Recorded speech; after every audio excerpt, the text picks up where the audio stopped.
چاره تو ویلي ویل د جمعې پر ورځ بعضې ملګري سنت د سره کوي نه الله اکبر کبیره دا مسلمانان څه کوي یاره سنت ونه کول نه مسلمان دپاره دا تصور تاسو له چا درکړی دی دا فکر تاسو له چا درکړی دی حدیث کې راغلی دی ام حبیبه فرمایي رضی الله تعالی عنها وی چا چې په ورځ کې 12 رکعاته سنت مونځ د الله دپاره وکړو بنی له بیت فی الجنه دې کس له به الله رب العزت په جنت کې یو محل جوړ کړي الله به ولې یو کور جوړ کړي الله به عزت او وقار ساتي دا لا سمانا دا چې سنت مو کوم او فرض کوم تاسو په جنت کې کور نه غواړئ تاسو محل نه غواړئ نو بیا ولې سنت نه کوي دا لا سمانا دا چې سنت نه کوم یاد وساتئ دا د نبی پاک علیه السلام سنت دي هغه په دې همیشواله کړي دی په دې همیشواله پکار دی ام حبیبه وی رضی الله تعالی عنها چې کله می دا حدیث اوریدلې دی د اقنه بعد می بیا کله سنت نه دی پریخي هغه سنت کمی ودی 2 رکعات سنت د سحر د جمع نه مخ کې دي 3 رکعات سنت د ماسپخین د فرض نه مخ کې دي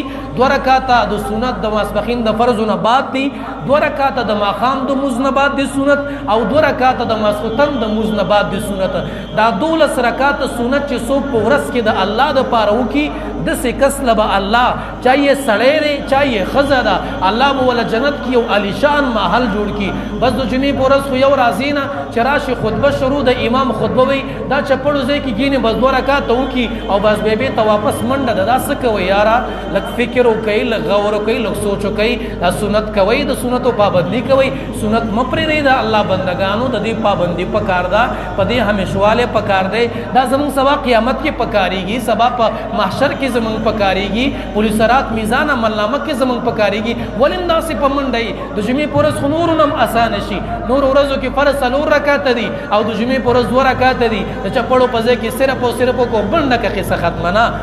په یو سړی سنت په کور کې کوي ښه خبره ده د ثواب خبره ده اجر والا خبره ده خو چې په کور کې نه کې او په جمعات کې نه کې دا د خسران خبره ده دا د تاوان خبره ده دا د تباہی خبره ده بس دلته 2 رکعات سنتو کا او 2 رکعات فرض کا اولاد شبار ودرېږه خپلې ګپې شپې لګوه دا سمانا شوه زه خو یم کم سے کم چې د جمعې په ورځ باندې سړی فرض وکړي په خپل ځای باندې 10 منټه کښېنه لږ اذکار وکړه لږ فکر وکړه لږ دعا وکړه لږ الله ته وجاړه لږ الله ته فریاد وکړه دا تاسو کومې منډې دي چې جوړې کړې دي د دین نه مسخره جوړول پکار نه دي یار د دین نه ټوکې جوړول پکار نه دي څنګه چې دین دی هغسې پې عمل پکار دی